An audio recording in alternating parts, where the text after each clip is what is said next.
It was just after 3 p.m. when a man, frantic and out of breath, ran across the street, pounding on a neighbor's door. In his arms was a little girl, limp and lifeless. Her tiny body was cold to the touch, covered in bruises so severe they turned her once soft skin into a patchwork of purple and blue. "She's not breathing. Please help." His voice trembled as he spoke to the 911 operator. Can you imagine the sheer panic in his voice? The way his breath hitched, the way his hands shook as he tried to hold on to hope. Hope that was already gone. He was desperate, pleading for help, as if sheer willpower alone could bring her back. But when the first officers arrived, something felt off. It wasn't just the man's panicked attempts to play the hero. It was her. The way her body looked. The wounds. The sheer brutality of it. There were bruises in places no child should have bruises. Scrapes and scratches in patterns that didn't make sense. And worst of all, there were patches where her skin was missing altogether. Even officers who had seen the worst of the worst had to look away. And the man holding her, the one screaming for help, he was the very monster who had done this to her. This is the story of Koralynn Marie Pfister, a little girl whose bright eyes and boundless energy were stolen from her long before she ever had the chance to grow up. She was just 2 years old. Her life ended inside that house on West Oakview Street. But how did it come to this? What was happening behind closed doors? This case isn't just about a crime. It's about manipulation, betrayal, and the horrifying consequences of misplaced trust. As we piece together the investigation, the courtroom drama, and the web of lies, we'll uncover the truth, step by painful step. But before we begin, I just want to take a moment to thank all of you, my amazing viewers and subscribers, for your support. Your likes, shares, and comments help bring attention to these stories, and your engagement truly means the world. If you're new here, don't forget to hit that subscribe button and join our community of true crime enthusiasts. Now let's get into it. Koralynn Marie Pfister, affectionately called Monkey by those who loved her. She earned that nickname because she was always climbing, always exploring, always full of life. She had a giggle that was downright contagious, a mischievous little grin that let you know she was up to something, and a heart so pure she saw wonder in everything around her. She was the kind of child who could turn the simplest moment into an adventure. She loved dinosaur-shaped chicken nuggets, loved splashing in puddles, loved chasing after butterflies. She was curious, fearless, and so incredibly alive. And that's what makes what happened to her so unbearable. For now, let's hold on to that image of her, laughing, climbing, running barefoot through the grass. Because that's who she was. That's how she should be remembered. Picture a warm afternoon, the sun beginning to dip just enough to cast a golden glow over everything. Koralynn is outside, her tiny hands gripping a wooden fence as she hoists herself up, determined to climb as high as she can. "Be careful, little monkey. Don't fall." Her mom, Becky, calls out, half laughing, half worried. Koralynn just giggles and keeps climbing, completely fearless. But as with so many stories, there's another side to this picture. Because Koralynn's life wasn't as simple as it seemed. Her parents, Becky and David, weren't together anymore. They had met in 2008, and at first, it seemed like a perfect match. David, originally from Iowa, had moved to Washington to be with Becky. They were young, in love, hopeful about the future, but love doesn't always last. David worked long hours, doing everything he could to provide for his family. Becky stayed home with Koralynn and her older sister, trying to hold everything together. For a while, they managed. Then, in August 2011, David lost his job. And with that, everything started to fall apart. The stress, the bills piling up, the tension, it became too much. And by February 2012, their relationship had completely broken down. They separated, agreeing to co-parent. Koralynn would stay with Becky most of the time, while David had her on Wednesdays and Thursdays. For a little while, it seemed like they were making it work. It wasn't perfect, but they were trying. But let's be honest. Breakups are rarely clean. And as time went on, things got messy. Becky started pulling away. And David. He wasn't just her ex. He was Koralynn's father. He wanted to be in her life. He needed to be in her life. But Becky stopped responding to his texts.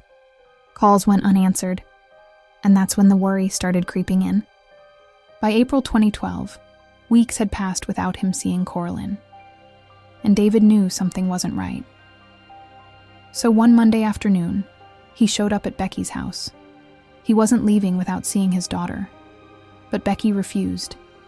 And then, from inside the house, Koralynn's tiny voice called out. She had heard her daddy, and she started to cry. David's heart broke. He could hear her, sobbing behind that door, wanting him.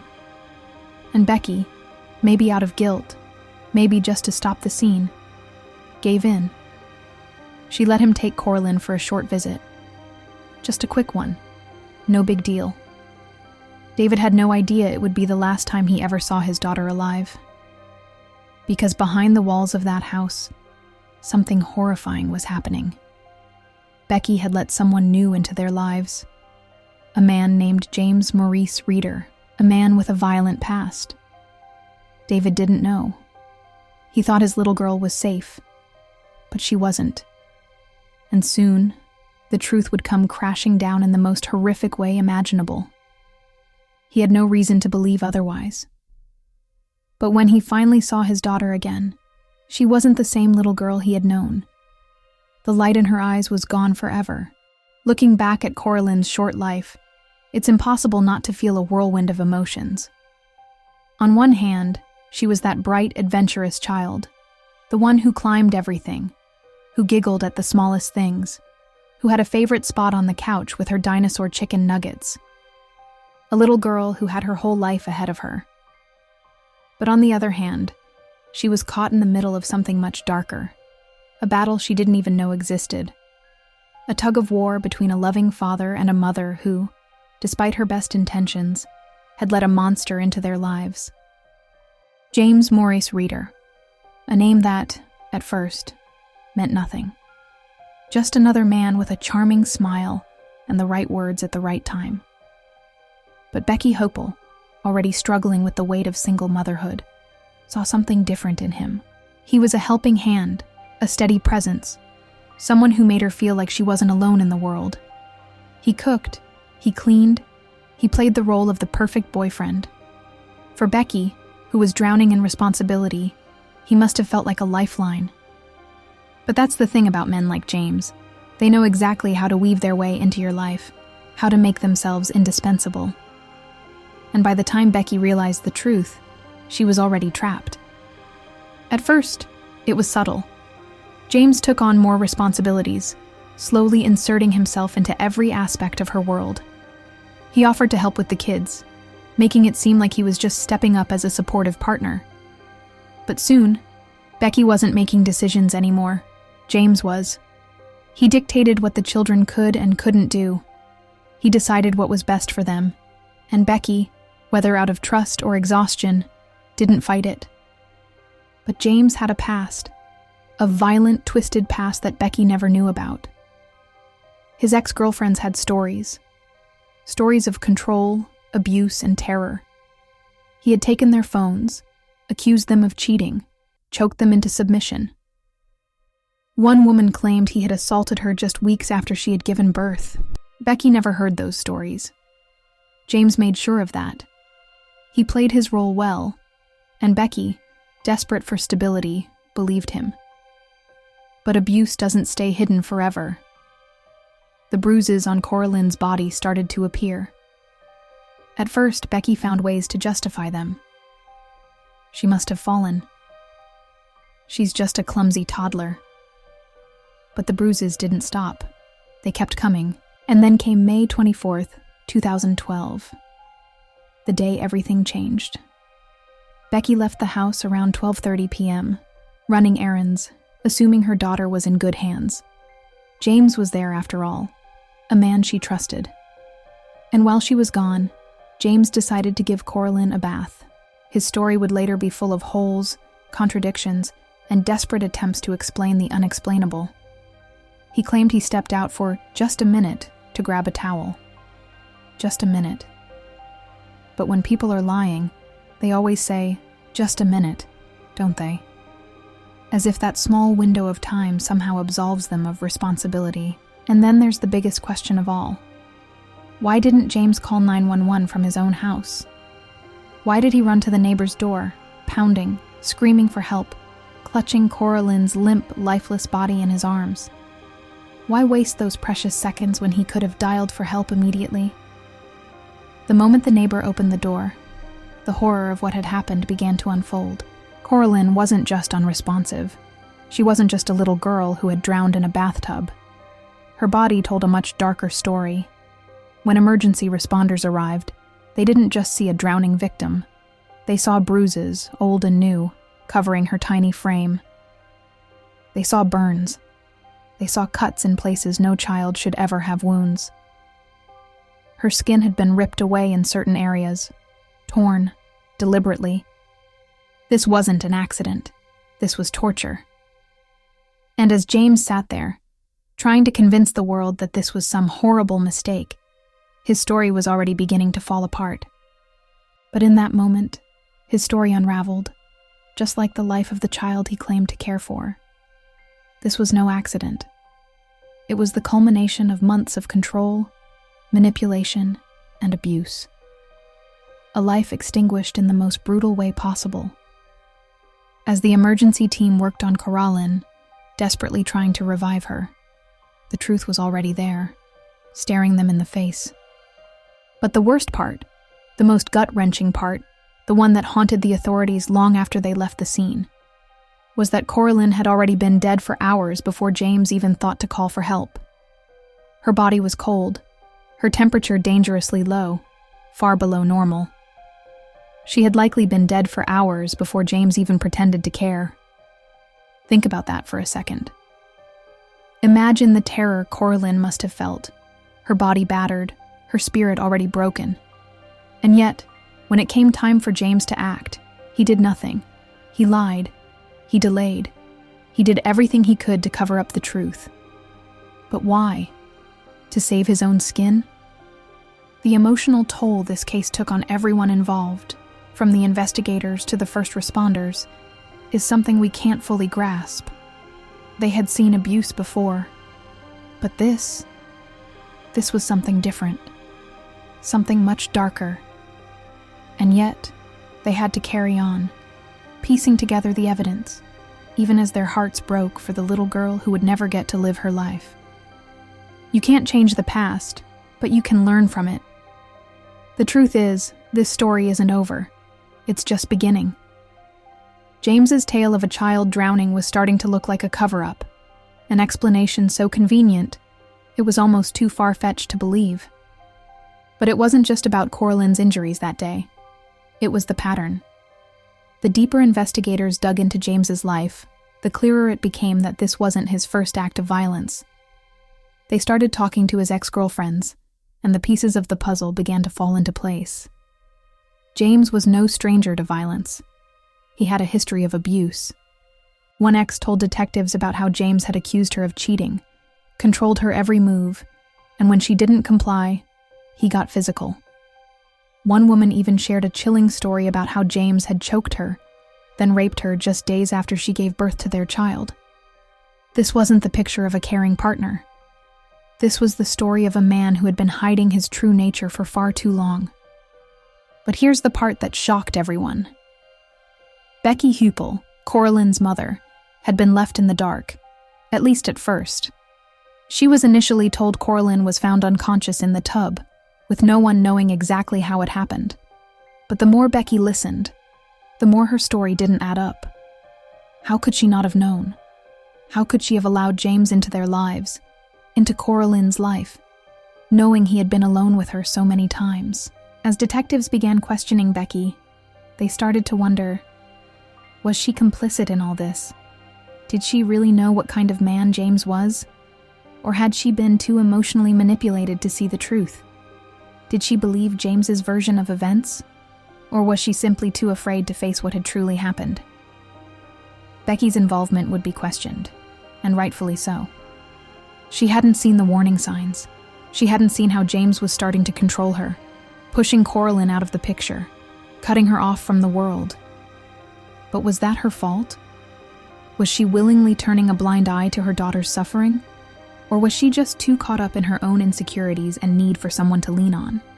It's hard to say. Becky was a mother who wanted the best for her kids, but somehow, she ended up in the middle of this nightmare. She couldn't see the predator in her own home because, sometimes, predators don't wear the mask we expect them to. James was eventually arrested and brought to court. The courtroom was tense. James sat there, stone-faced, as the prosecutor laid out the horrifying details of Koralynn's death: homicide by abuse, rape, and possession of meth.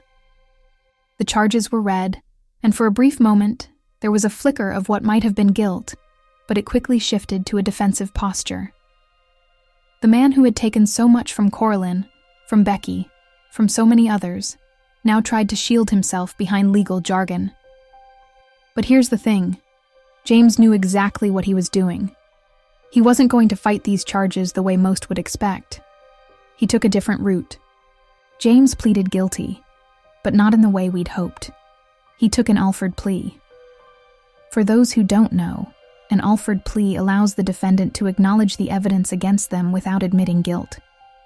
Essentially, it means the defendant knows they will be found guilty, but they don't have to directly admit to the crime. It's a way to avoid fully confronting the truth while still accepting the consequences. James knew the law would catch up with him, but he wasn't about to face the reality of his actions, and that's what hit the hardest.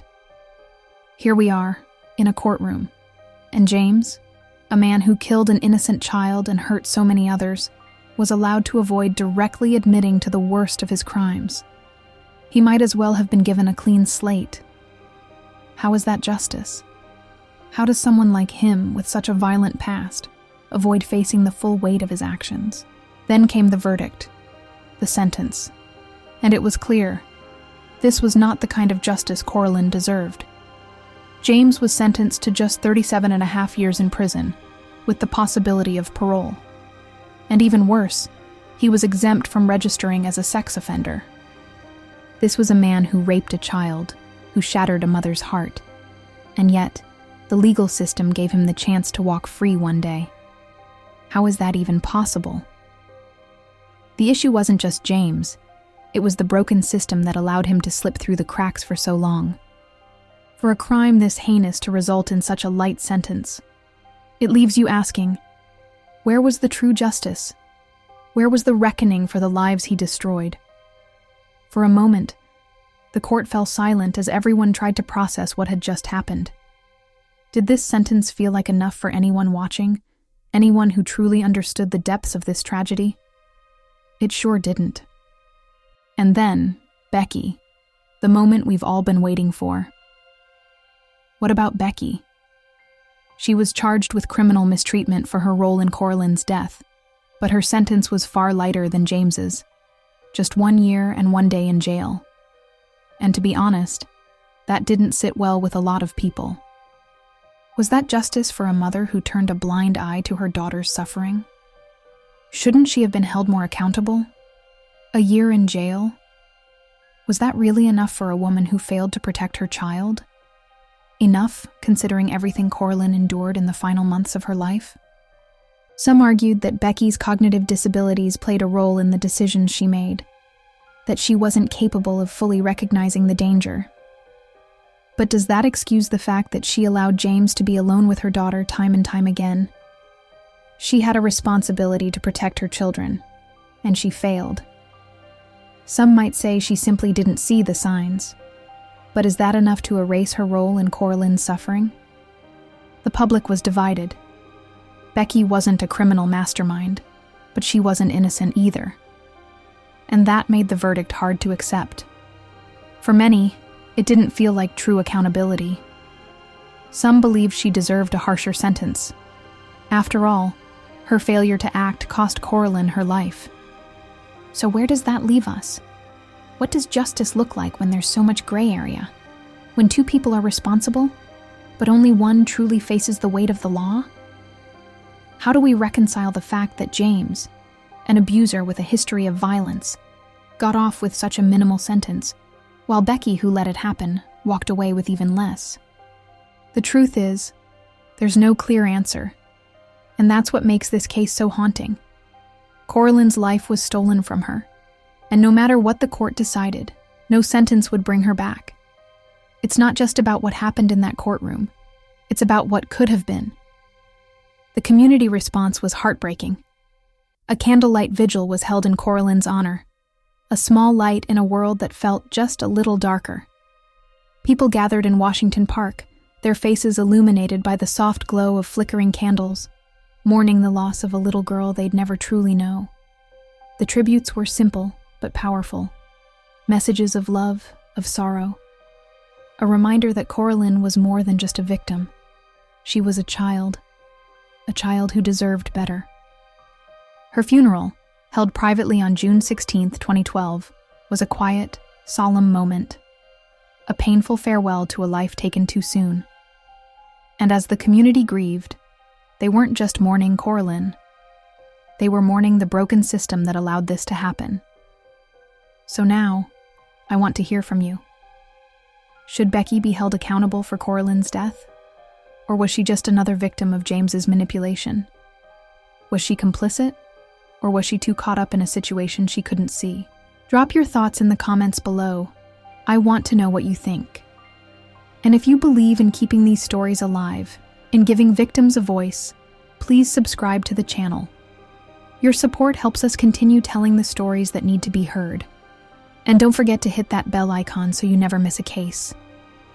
Together, we can make sure the truth doesn't get buried. Thank you for watching,